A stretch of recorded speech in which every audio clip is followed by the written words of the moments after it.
has been made used to gaslight Hindus to hate themselves. This is much bigger than killing a person. It is first killing the person and making him hate himself, which is such a big damage. Like this, they dismantled the unity of the whole Hindu civilization. When the Hindus got dismantled, they took away the sovereignty and broke the nation, broke the 56 Hindu nation into fragments. Of course, these are our history, but what is happening today? See, the KAILASA is the most vulnerable to all the decisions. They have attacked, they are the most victim for this decision. Today, KAILASA stands, the Supreme Pontiff of Hinduism stands for the revival of all these ancient enlightened Hindu civilization nations. By this, however, this Hindu mystic media elements narrative states that KAILASA is a cult and is a fictional nation.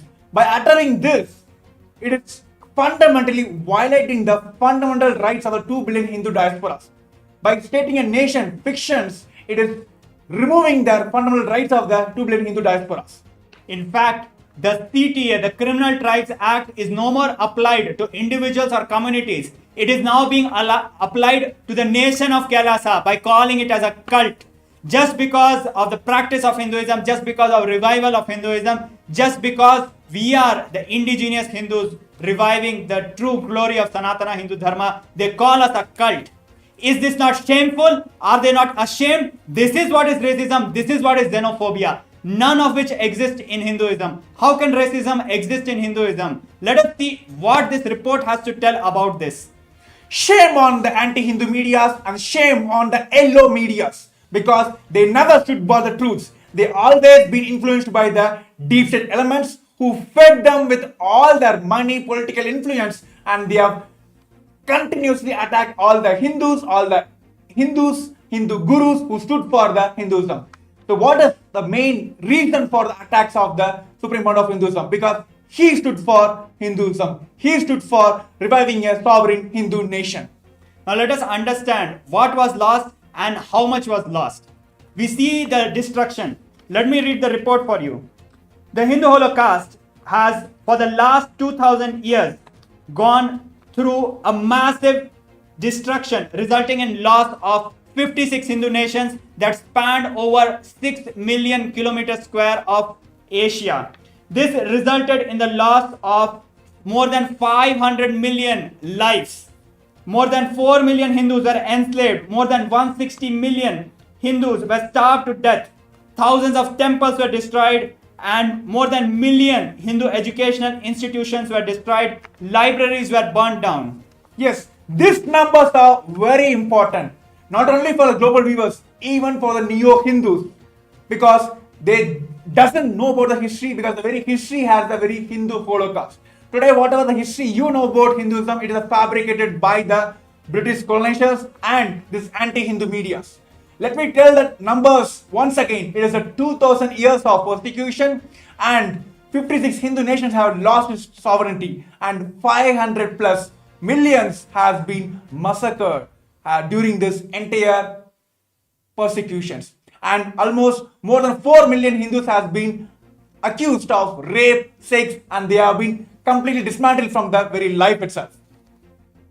But understand, all these things never happened in Hindu nations. The reason is there was no casteism, there was no xenophobia, there was no racial discrimination. How can there be any racial discrimination or casteism in Hinduism when we believe the glorious principles of Hinduism? Now let us see directly from the report what it has.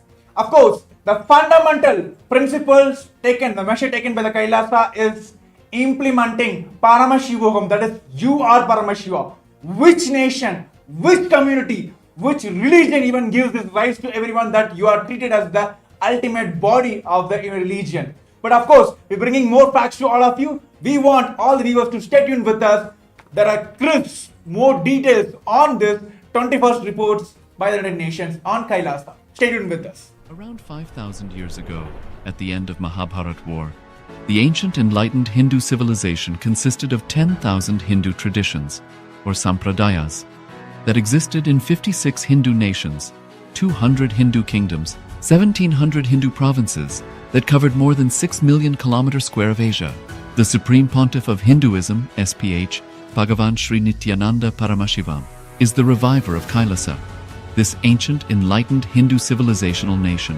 KAILASA is an unbroken cultural, religious, historical, civilizational, and sovereign continuation and revival of multiple of these historical Hindu sovereign states and Hindu ecclesiastical entities. The unbroken continuity of these ancient Hindu nations through KAILASA results in the legal recognition of KAILASA as per the international customary law, particularly the doctrine of continuity. The international law, the doctrine of continuity, implies that upheavals and revolutions within a country, changes in government, territorial adjustments, measures taken during military occupation, or other internal transformations do not negate the existence of the country, do not affect the legal personality and international obligations of the country or state. The Vienna Convention on Succession of States in respect of treaties, 1978, addresses these principles of the doctrine of continuity as it outlines international law during situation of state succession or continuation. International law recognizes a state's legal personality by recognizing its identity. This perspective extends even during the period when the given state or country is annexed or occupied by a foreign power. Even in such cases, the legal personality of the state is considered to persist, enabling its subsequent re-establishment.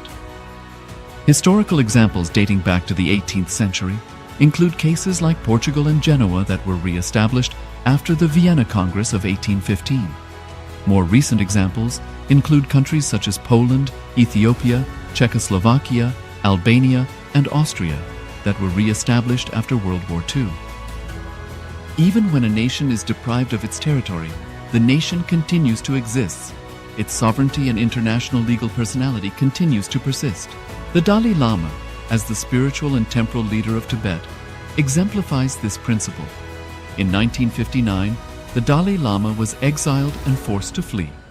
Despite the challenges faced, the Dalai Lama continues to advocate for the preservation of Tibetan culture and garners worldwide support for Tibetan autonomy on the global stage.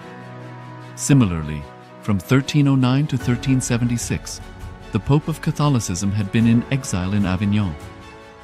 Despite this, he was recognized as the head of state as well as head of the church and given full privileges of the position after their return to Rome. Even in 1861, much of the papal territories had been lost, leaving the Pope with no sovereign territory. The last segment we have spoken about the six